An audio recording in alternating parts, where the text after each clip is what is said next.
First BJP का प्रधानमंत्री अटल बिहारी वाजपेयी नहीं सी, नरसिम्हा राव सी। 1984 च जदों सिखां दा भी नस्लकुशी दिल्ली और भारत के शहरों च हुंदी है, होम मिनिस्टर नरसिम्हा राव सी, जिहड़ा सौ गया पूरी तरह 3-4 दिन।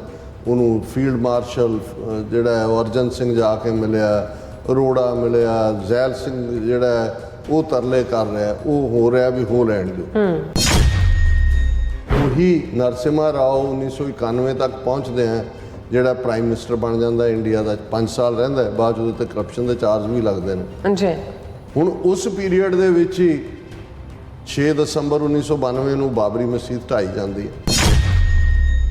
Narasimha Rao told me that he had no objection to my yatra, but he disagreed with my definition of secularism. You don't seem to understand that this is a Hindu country.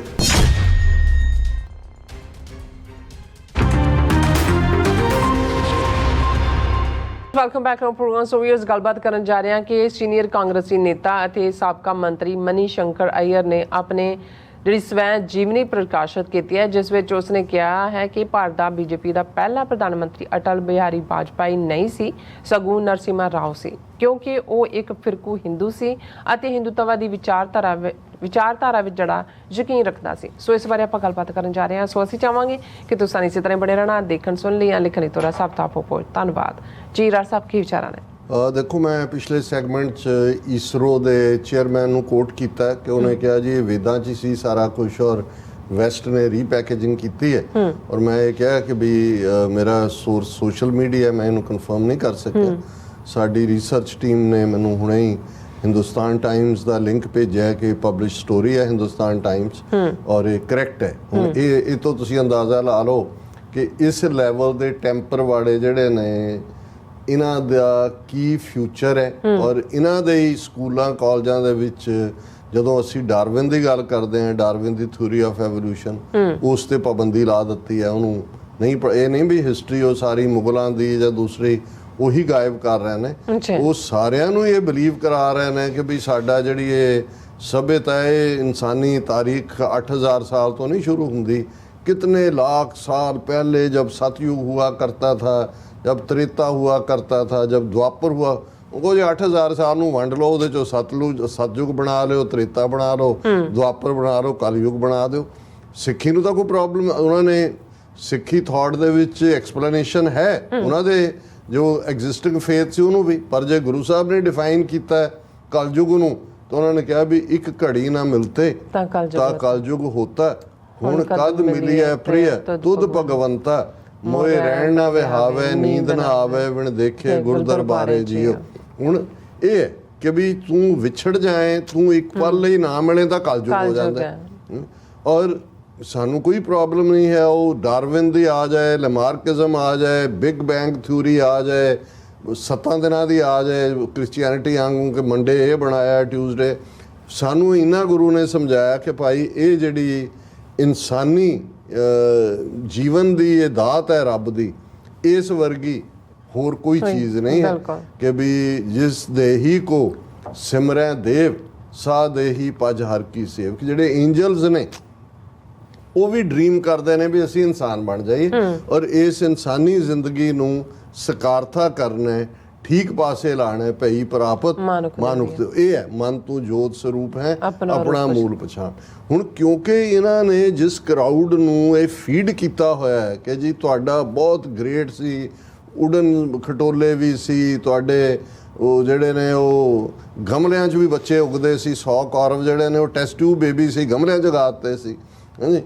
वो plastic surgeon भी सी साडे, वो हाथी दी सुंड लाती सी, गणेश दी ਜਿਹੜਾ ਉਹ ਬੰਦੇ ਨੂੰ ਗਣੇਸ਼ ਨੂੰ ਅੱਜ ਵੀ ਉਦਾਂ ਦੀ ਉਹ ਸਭ ਤੋਂ ਪਵਿੱਤਰ ਦੇਵਤਾ ਹੈ, ਸ਼ੁਭ ਵੀ ਉਹਦੇ ਨਾਲ ਹੁੰਦਾ ਹੈ ਵੀ ਸ਼੍ਰੀ ਗਣੇਸ਼ਮ, ਸ਼੍ਰੀ ਗਣੇਸ਼ ਸ਼ੁਰੂ ਹੀ ਉੱਥੋਂ ਹੁੰਦਾ ਹੈ, ਵੈਲਕਮ।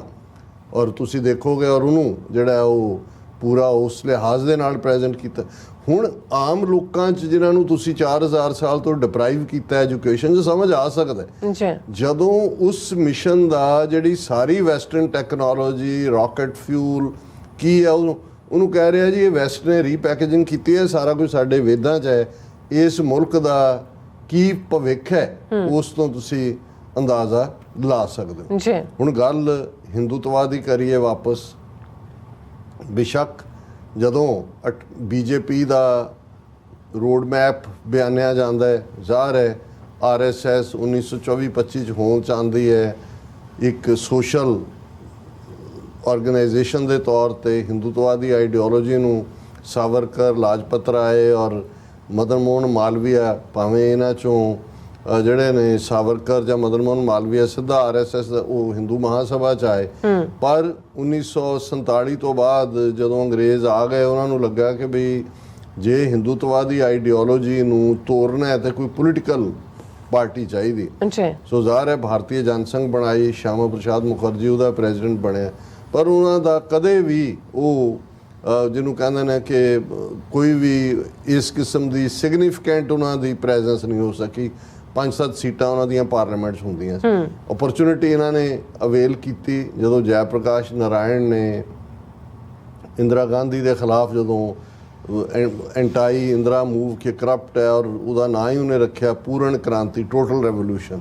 ਇਹ ਵੱਖਰੀ ਕਹਾਣੀ ਹੈ ਕਿ ਉਹਦਾ ਆਪਣਾ ਐਂਡ ਕਿਵੇਂ ਹੋਇਆ ਜਾਂ ਉਹ ਚੋਂ ਕੀ ਨਿਕਲਣਾ ਸੀ, ਪਰ ਇਹਦੇ 'ਚ ਕੋਈ ਸ਼ੱਕ ਨਹੀਂ ਹੈ ਕਿ ਉਸ ਪੀਰੀਅਡ ਦੇ ਵਿੱਚ ਆਪੋਜੀਸ਼ਨ ਪਾਰਟੀਆਂ ਨੂੰ ਇਕੱਠੇ ਕਰਕੇ ਜਿਹੜੀ ਪਾਰਟੀ ਬਣਾਈ ਗਈ ਜਿਹਨੇ ਇੰਦਰਾ ਗਾਂਧੀ ਨੂੰ ਐਮਰਜੈਂਸੀ ਤੋਂ ਬਾਅਦ ਦੀਆਂ ਇਲੈਕਸ਼ਨ 'ਚ ਅਨਸੀਟ ਕੀਤਾ, ਉਹ ਜਨਤਾ ਪਾਰਟੀ ਸੀ ਜੀ। ਔਰ ਬਾਅਦ ਦੇ ਵਿੱਚ ਕਿਉਂਕਿ ਉਹਦਾ ਕੰਸਟੀਟੂਐਂਟ ਜਨਸੰਘ ਵੀ ਸੀ ਔਰ ਉਹ ਗੱਲ ਤਾਂ ਇਹਨਾਂ ਨੇ ਚੱਲਣ ਨਹੀਂ। ਜਦੋਂ ਰਿਜ਼ਰਵੇਸ਼ਨ ਦਾ ਇਸ਼ੂ ਆਇਆ ਵੀਪੀ ਸਿੰਘ ਦੇ ਜ਼ਮਾਨੇ ਤੋਂ ਪਹਿਲਾਂ ਹੀ ਇਹ ਜਿਹੜਾ ਹੈ ਉਹ ਮੁਰਾਰਜੀ ਦੇਸਾਈ ਦੇ ਵੇਲੇ ਤਾਂ ਨਾਲ ਸਟਿਕ ਕੀਤੇ ਰਹੇ, ਲੇਕਿਨ ਉਹ ਅਲਟੀਮੇਟਲੀ ਖਤਮ ਹੋ ਗਿਆ ਸਾਰਾ। ਇੰਦਰਾ ਗਾਂਧੀ ਵਾਪਸ ਪਾਵਰ 'ਚ ਆ ਗਈ ਔਰ ਇਹਨਾਂ ਨੇ ਜਿਹੜਾ ਨਾਂ ਭਾਰਤੀ ਜਨਤਾ ਪਾਰਟੀ ਸੀ ਉਹਨੂੰ ਅਡਾਪਟ ਕਰ ਲਿਆ ਜੀ। ਫਿਰ ਅਸੀਂ ਦੇਖਦੇ ਹਾਂ ਵੀ ਇਹਨਾਂ ਨੇ ਕਿਵੇਂ ਜਿਹੜਾ ਉਹ ਐਗਜ਼ੈਕਟਿਵ 'ਚ ਪਾਸ ਕੀਤਾ ਪੋਲੀਟੀਕਲ ਆਈਡੀਓਲੋਜੀ ਰਾਮ ਮੰਦਿਰ ਬਣਾਉਣ ਦਾ ਔਰ ਰੱਥ ਯਾਤਰਾ, ਐਲਕੇ ਅਡਵਾਨੀ ਪ੍ਰੈਜ਼ੀਡੈਂਟ ਸੀ, ਕਿਵੇਂ ਨਫ਼ਰਤ ਫੈਲਾਈ।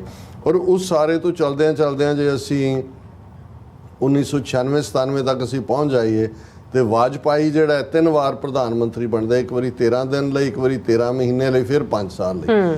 ਹੁਣ ਇਹ ਨੋਨ ਹੈ ਕਿ ਬੀਜੇਪੀ ਦਾ ਪਹਿਲਾ ਪ੍ਰਾਈਮ ਮਿਨਿਸਟਰ ਅਟਲ ਬਿਹਾਰੀ ਵਾਜਪਾਈ ਸੀ, ਭਾਵੇਂ ਉਹ ਕੋਲੀਸ਼ਨ ਦੇ ਨਾਲ ਹੀ ਸੀ ਸਾਰੀਆਂ ਪਾਰਟੀਆਂ, ਐਬਸੋਲੂਟ ਮੈਜੋਰਟੀ ਉਹਨਾਂ ਦੇ ਕੋਲ ਨਹੀਂ ਸੀ।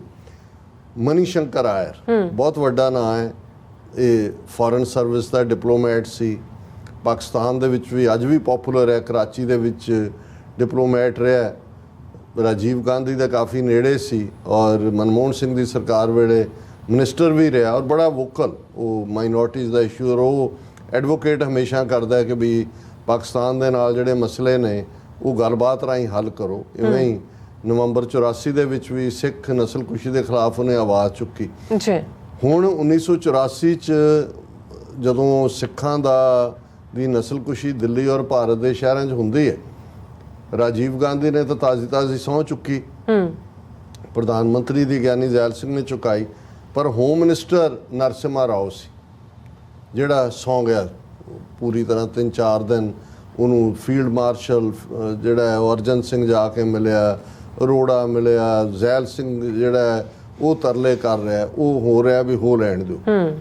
ਫਿਰ ਅਸੀਂ ਦੇਖਦੇ ਹਾਂ ਕਿ ਵੀ ਉਹੀ ਨਰਸਿਮਹਾ ਰਾਓ 1991 ਤੱਕ ਪਹੁੰਚਦੇ ਆ ਜਿਹੜਾ ਪ੍ਰਾਈਮ ਮਿਨਿਸਟਰ ਬਣ ਜਾਂਦਾ ਇੰਡੀਆ ਦਾ, 5 ਸਾਲ ਰਹਿੰਦਾ, ਬਾਅਦ ਉਹਦੇ ਤੇ ਕਰਪਸ਼ਨ ਦੇ ਚਾਰਜ ਵੀ ਲੱਗਦੇ ਨੇ ਜੀ।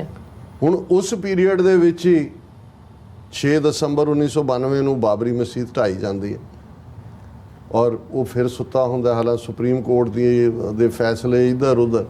ਹੁਣ ਮਨੀ ਸ਼ੰਕਰ ਆਇਰ ਜਿਹਦਾ ਮੈਂ ਜ਼ਿਕਰ ਕੀਤਾ ਕਿ ਵੀ ਇੱਕ ਸਾਊਥ ਦਾ ਰਹਿਣ ਵਾਲਾ, ਪਰ ਜਿਹੜਾ ਉਹ ਕਾਫੀ ਚਤਨ ਦਿਮਾਗ ਔਰ ਰਿਲੇਟਿਵਲੀ ਇਮਾਨਦਾਰ ਬੰਦਾ ਜਿਹੜਾ ਉਹਨੇ ਆਪਣੇ ਹੁਣ 80 ਸਾਲਾਂ ਦਾ ਹੋ ਗਿਆ ਤੇ ਉਹਨੇ ਆਪਣੀ ਆਟੋਬਾਇਓਗ੍ਰਾਫੀ ਜਿਹਨੂੰ ਸਵੈ ਜੀਵਨੀ ਕਹਿੰਦੇ ਨੇ, ਜਿਹਦਾ ਨਾਂ ਹੀ ਉਹਨੇ ਰੱਖਿਆ ਮੈਮੋਇਰਸ ਆਫ ਏ ਮੈਵਰਿਕ, ਦਾ ਫਸਟ 50 years 1941 till 1991, 50 ਸਾਲ ਮੈਵਰਿਕ ਹੁੰਦਾ ਜਿਹੜਾ ਬਹੁਤ ਅਨਸਟੇਬਲ ਹੋਏ, ਇਹਨੂੰ ਜਿਹੜਾ ਬੰਦਾ ਕਦੇ ਰੈਵੋਲੂਸ਼ਨ ਦੀ ਗੱਲ ਕਰਦਾ ਹੈ, ਕਦੇ ਜਿਹੜਾ ਟਿਕ ਕੇ ਬਹਿਣ ਵਾਲਾ ਨਹੀਂ ਹੈ, ਉਹ ਪਪੂਲਰ ਜਿਹੜਾ ਵਿਊ ਪੁਆਇੰਟ ਹੁੰਦਾ ਉਹਦੇ ਨਾਲ ਹੈਂਗ ਨਹੀਂ ਕਰਦਾ, ਉਹ ਆਪਣੇ ਨਜ਼ਰੀਏ ਨੂੰ ਕਾਇਮ ਰੱਖਦਾ ਹੈ। ਇਹ ਨੈਗੇਟਿਵ ਸੈਂਸ 'ਚ ਵੀ ਯੂਜ਼ ਹੁੰਦਾ ਹੈ, ਪਰ ਬਹੁਤ ਵਾਰ ਹੁਣ ਜਿਵੇਂ ਸੁਬਰਾਮਨੀਅਮ ਸਵਾਮੀ ਹੈ, ਭਾਵੇਂ RSS ਦਾ ਆਈਡੀਅਲ ਉਹਨੂੰ ਵੀ ਮੈਵਰਿਕ ਕਹਿੰਦੇ ਨੇ, ਕਿਉਂਕਿ ਇਸ ਕਿਸਮ ਦੇ ਲੋਕ ਜਿਹੜੇ ਨੇ ਉਹ ਆਪਣੀ ਗੱਲ ਕਹਿਣ ਤੋਂ ਟਲਦੇ ਨਹੀਂ ਹੈ ਕਿਸੇ ਵੀ ਸਿਚੁਏਸ਼ਨ। ਜਿਹਨੂੰ ਕਈ ਵਾਰੀ ਇਹ ਹੈ ਵੀ ਵਿਆਹ 'ਚ ਬੀ ਦਾ ਲਿਖਾ ਵੀ ਪਾ ਕੇ ਬਹਿ ਜਾਂਦੇ ਨੇ,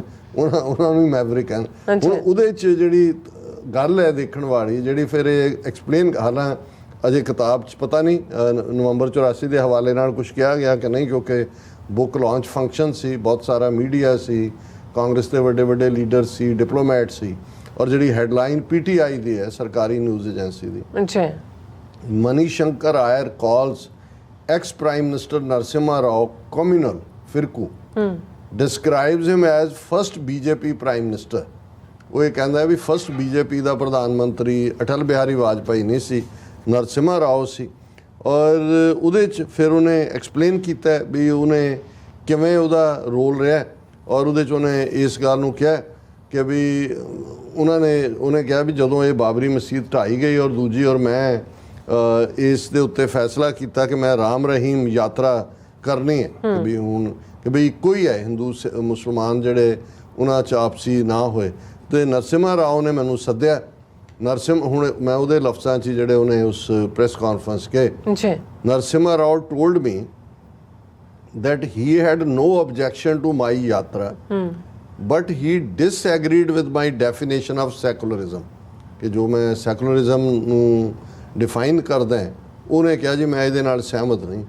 I said what is wrong with my definition of secularism, ਉਹਦੇ 'ਚ ਕੀ ਗਲਤੀ ਹੈ? He said money, ਉਹਦਾ ਨਾਮ ਮਨੀ ਸ਼ੰਕਰ ਆਇਰ ਹੈ, money, you don't seem to understand that this is a Hindu country.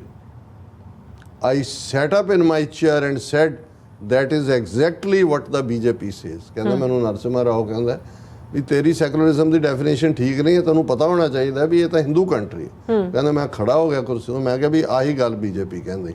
ਹੁਣ ਇਸ ਦੇ ਉੱਤੇ ਬੇਸਡ ਉਹਨੇ ਜਿਹੜਾ ਉਹ ਗੱਲ ਕੀਤੀ। ਫਿਰ ਉਹਨੇ ਕਿਹਾ ਕਿ ਵੀ ਇਹ ਸਾਰੀਆਂ ਸਰਕਾਰਾਂ ਪਾਕਿਸਤਾਨ ਦੇ ਨਾਲ ਇਹਨਾਂ ਦੇ ਕੀ ਰਿਲੇਸ਼ਨ ਹੋਣ, that is not A foreign policy issue anymore, this is a domestic issue.